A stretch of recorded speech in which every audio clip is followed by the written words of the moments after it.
Hello, good morning সবাইকে।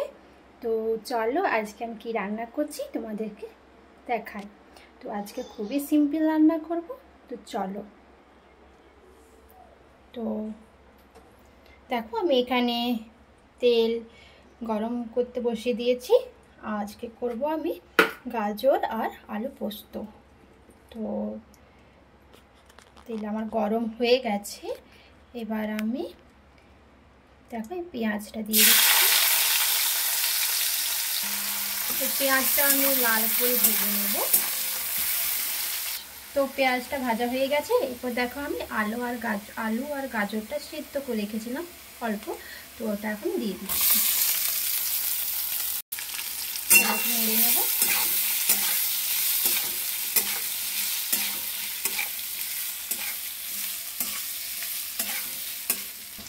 এবার অল্প পরিমাণে নুন দিয়ে দেব, আবার একটু ভালো করে নেড়ে নেব। পরে দিয়ে দিলাম 1 চিমটি হলুদ। আসলে পোস্ত তো অনেকে হলুদ দেয় না, তবে আমার ঠিক একটু মনে হয় না দিলে ভালো লাগে না, তাই অল্প পরিমাণে দিয়ে দিলাম হলুদ। পরে এবার একটু ভেজে নেব আমি। ভালো করে ভাজা হয়ে গেলে তারপরে পোস্ত বেটে আর দিয়ে দিলাম।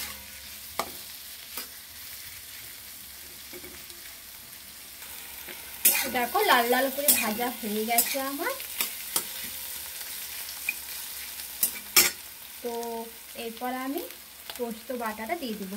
আর হ্যাঁ, পোস্তর মধ্যে কিন্তু আমি কাঁচা লঙ্কা বেটে নিয়েছি।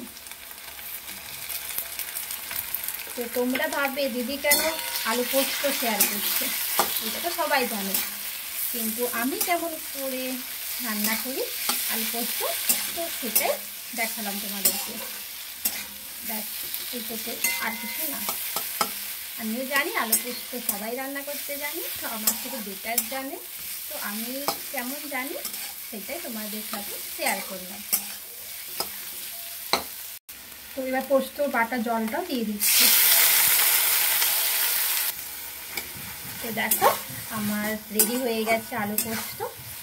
নুনটাও দেখে নিয়েছি ঠিকঠাক আছে। তো এই হলো আজকের মেনু, আলু পোস্ত।